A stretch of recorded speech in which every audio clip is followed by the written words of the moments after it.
Hello, everyone. This is Jonathan Weibel here, back with another episode of Politics with Jonathan. And today, to really encapsulate everything that we have been leading up to, this is going to be my 2026 Senate prediction map as of February 19th, 2026.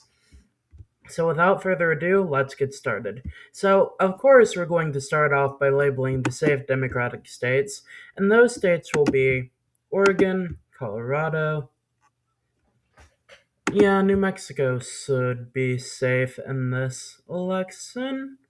Illinois will be another one.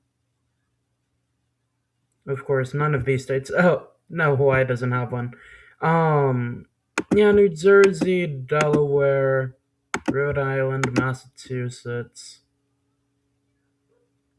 I think, unless I'm forgetting one, that should be. Oh, and Virginia will more. I think VA will more than likely be safe. Yeah, Kane won it by like 8.5 in 2024, so I think it'll go over the 10-point margin for 2026. Now to look at the safe Republican seats, we have quite a few here. Oh no. Okay, that one goes back to toss up. Oops.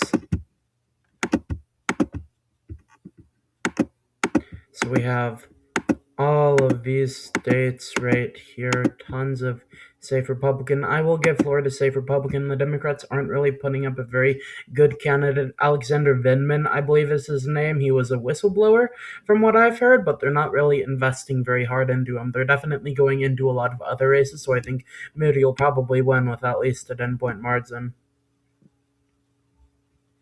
And yeah, that's it for the Republicans for right now. Those are all of the safe states. Now to go to the likely states, the states that'll be within 5 to 9.9. I think Minnesota will be there. It'll either be um Angie Craig or Peggy Flanagan. I believe Angie Craig is leading right now.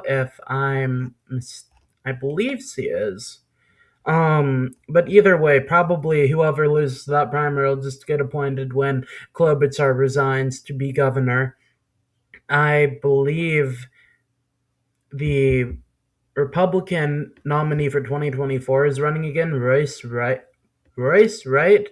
He'll more than likely be the nominee from what I've seen. He did lose Klobuchar by a 16-point margin, but I also think that Klobuchar is a very strong overperformer, and I still think with the competitive nature of Minnesota, it will be within this margin.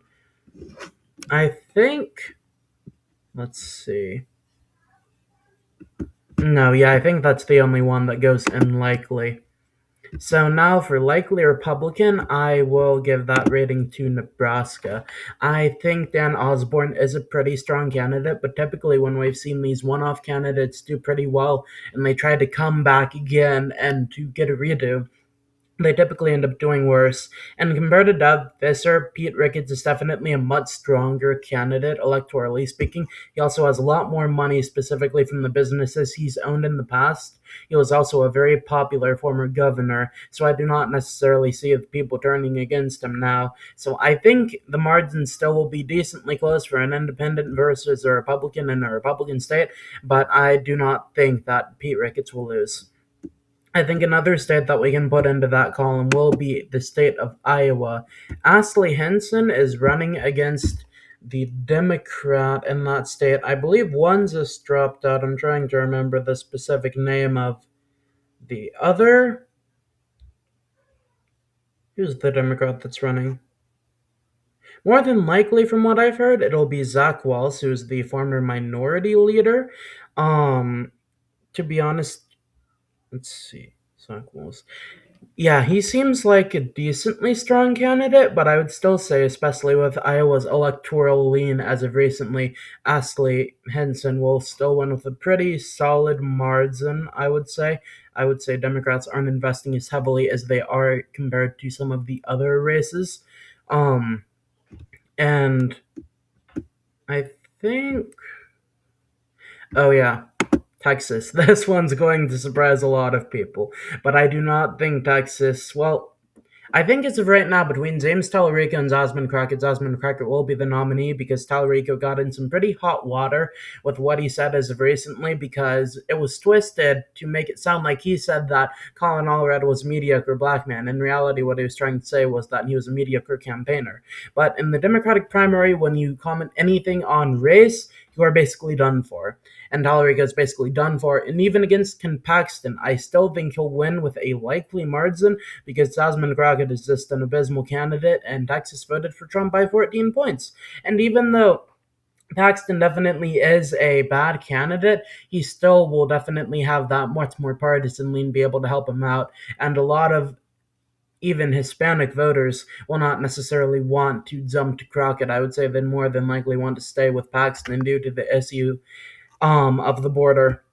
Though, if this was Cornyn versus Crockett, then yeah, would not be well. I'd put this in safe Republican if it was Cornyn versus Crockett. She would be so done for. But now we go to our lean category. And for what I'd put in lean, I'd put, where is it? New Hampshire in lean as of right now. I think the Republicans have got a very good candidate in John Sununu, but I definitely say with New Hampshire's more partisan lean on the president, on the presidential level and the Senate level and the House level, they typically elect Democrats. The state went Kamala Harris by 2.8 points. From what I've heard and from what I've seen, Chris Pappas is quite a strong candidate, so there's not a disadvantage there because more than likely Johnson Sununu will be the nominee against Scott Brown. I definitely think Johnson Sununu will get some more traditional Republican voters that typically vote, well, more libertarian-esque Republican voters that typically vote Democrat on the state level because New Hampshire is very weird. New England state, the New England states like Vermont, New Hampshire, Maine, they're all pretty weird. So New Hampshire has a Republican trifecta on the state level. And on the presidential level and Senate, House, they have all Democrats. They're definitely a very libertarian state, and Democrats are definitely more about the libertarian-esque social freedoms compared to the Republicans. So that's what ends up having Democrats on that level compared to Republican state level.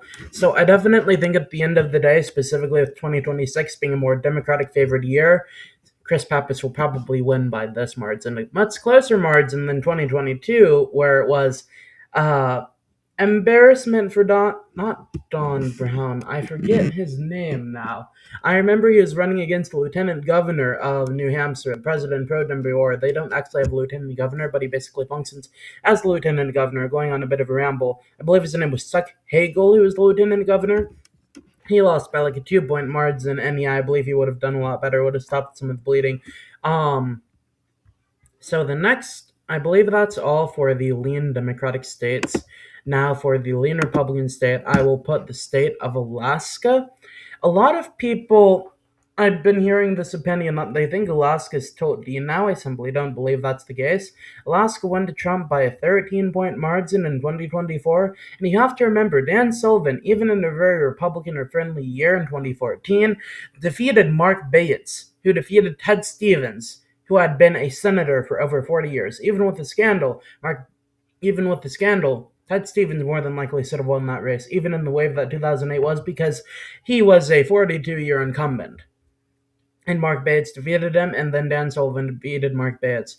And you may argue that Dan Sullivan has gotten more unpopular over the years, and while I do believe that is true, I still believe Alaska has a pretty competent state GOP that definitely will help out Dan Sullivan. And while I do believe Mary Peltola is a strong electoral candidate, I definitely think you have to look at who she was running against, as in 2022, she was running against the horrendous candidate that was Sarah Palin, and the more confusing voting system that they put into place that probably led to some Republican voters being pretty confused as to what they're supposed to do for that system.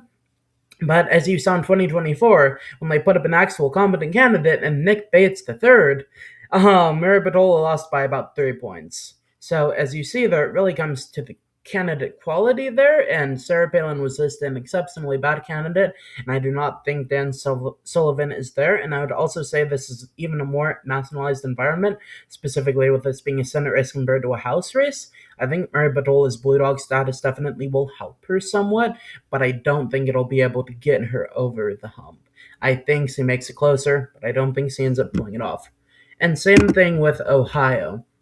Now, Ohio, I do think has gotten a bit closer with the scandal with Husted that came out, which said that he had been taking money from an Epstein associate, I believe, like $116,000, I believe it was. Of course, don't quote me on that. But Sarah Brown, who was a three-time former senator from 2007 to 2025, is running against him. And I do believe this race, like you mentioned, has definitely gone closer. But I definitely say with Sarah Brown having lost in 2024, and when they're trying to come back and run again, unless you're like a Slade Gorton, for example, it typically doesn't go the best for you.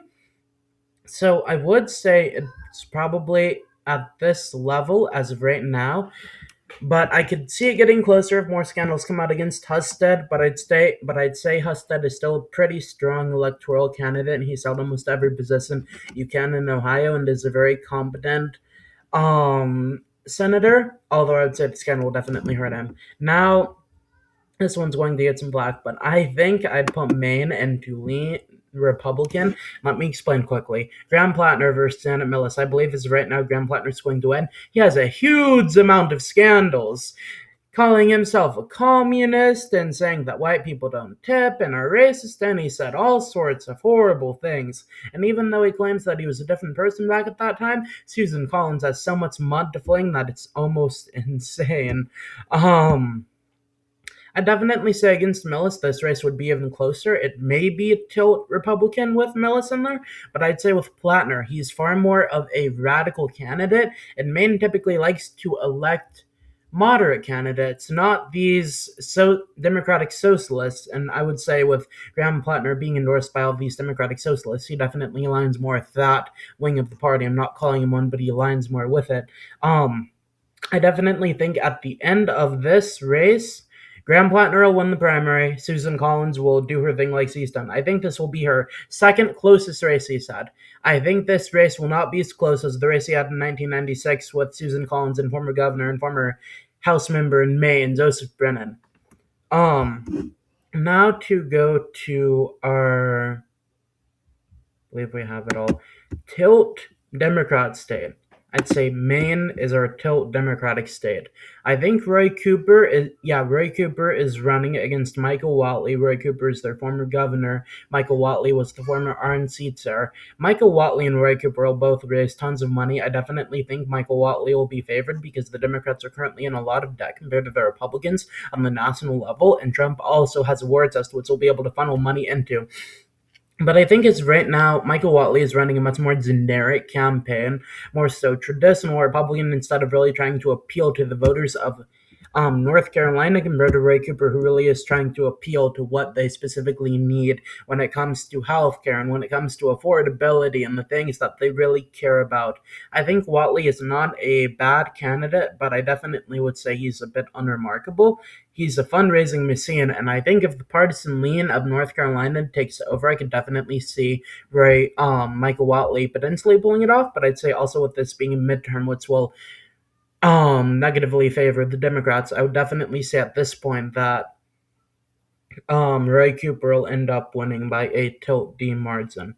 And now I'd also put Georgia into the tilt D, but Georgia has a bit of a caveat to it. I'll get to that in a bit. But Mike Collins will more than likely be the nominee. He's been leading in every single poll that's been released since he entered the race.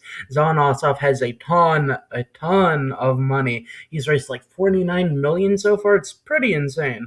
And Ossoff isn't too unpopular in Georgia, based off what the polls are showing. But I definitely say that Ossoff, well, specifically in the South, the black voter turnout typically tends to go way down during the South years, and you don't really have a candidate like Warnock to really keep it elevated to at least a sustainable level, and Ossoff can't really do that as well. I would also say Collins is a pretty good candidate. He sponsored the Lake and Riley Act, which I definitely think is very popular in the state of Georgia, particularly with Georgia being more tough on illegal immigration. Um, Though I would say at this point Ossoff is favored, but I wouldn't say he's favored enough to avoid a runoff. That's where this race is going to head. This race will not be decided on election night unless the Democrats have a very big blue wave. I think this race will go to a runoff or it will be decided there. And then for the state of Michigan, this state is definitely difficult to predict because there are three main candidates there. There's Abdul El Sayed, who is the former director of health. There's Mallory McMorrow, who's a state senator, and there's Haley Stevens, who is a U.S. House member in Michigan. At first, Haley Stevens was definitely favored to win this race, but I definitely say over the past 2 months he has started to slowly fall off with more endorsements going to McMorrow and El Sayed. Um, it really depends on this if this progressive wave holds because we saw I forget her name, but in New Jersey's special congressional race, the primary, Tom Malinowski was defeated by a Democratic Socialist, and Zoran Mondami recently won in New York. Although, from what I've noticed, Democratic Socialists typically underperform what Blue Dog candidates do because Democratic Socialists, from what I've seen, typically underperform the races, whereas Blue Dogs typically overperform, which I found to be quite interesting. But anyway, I definitely believe that Abdul El Sayed could definitely win this primary if you see that wave start to slowly sweep over the nation.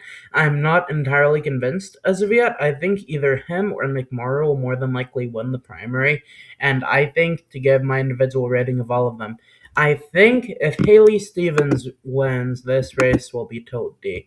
I think if Mallory McMorrow wins, this race will be tote D. I believe if Abdullah El Sayed wins, this race will be tote R.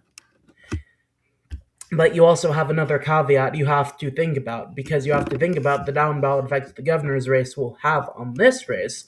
Because as of right now, John James, Mike Duggan, and Garland Gilchrist just dropped out, so now it's Jocelyn Benson who will more than likely be the nominee. And Mike Duggan has not gone down in the polling; he's been consistently in the 20s. And from everything we've seen, specifically with him being in Detroit, the largest city in Michigan, it's really taking away from Benson's numbers because Benson, as a Democrat, really relies on big numbers from Detroit. But while Duggan is taking those numbers away, it makes it much easier for a candidate like James to win. I would say if Don James does win this by a pretty decent margin, then this will definitely help out Mike Rogers, who is running again. And while, yes, I have said that typically the candidates that run again don't do as well, this is a very special circumstance that we rarely ever see nowadays in politics, and I think it'll be definitely interesting to see it play out. As of right now, if I'd have to rate it, I definitely think El Sayed definitely starts to soar from what we've seen from the Democratic Socialists. So as of right now, I'd probably put it as a total D rating, though that could definitely change if McMorrow or Stevens end up winning that primary. More than likely, Rogers will lose in November unless Don James has a pretty big overperformance. So that wraps up today's video. I want you to tell me, how do you think these competitive Senate races will go down in the comments below? I really hope you all like and enjoy this content, and please like and subscribe and comment because every person we get to like, subscribe, or comment is another wonderful person we get to go on this journey with us. I hope you all have a great day, and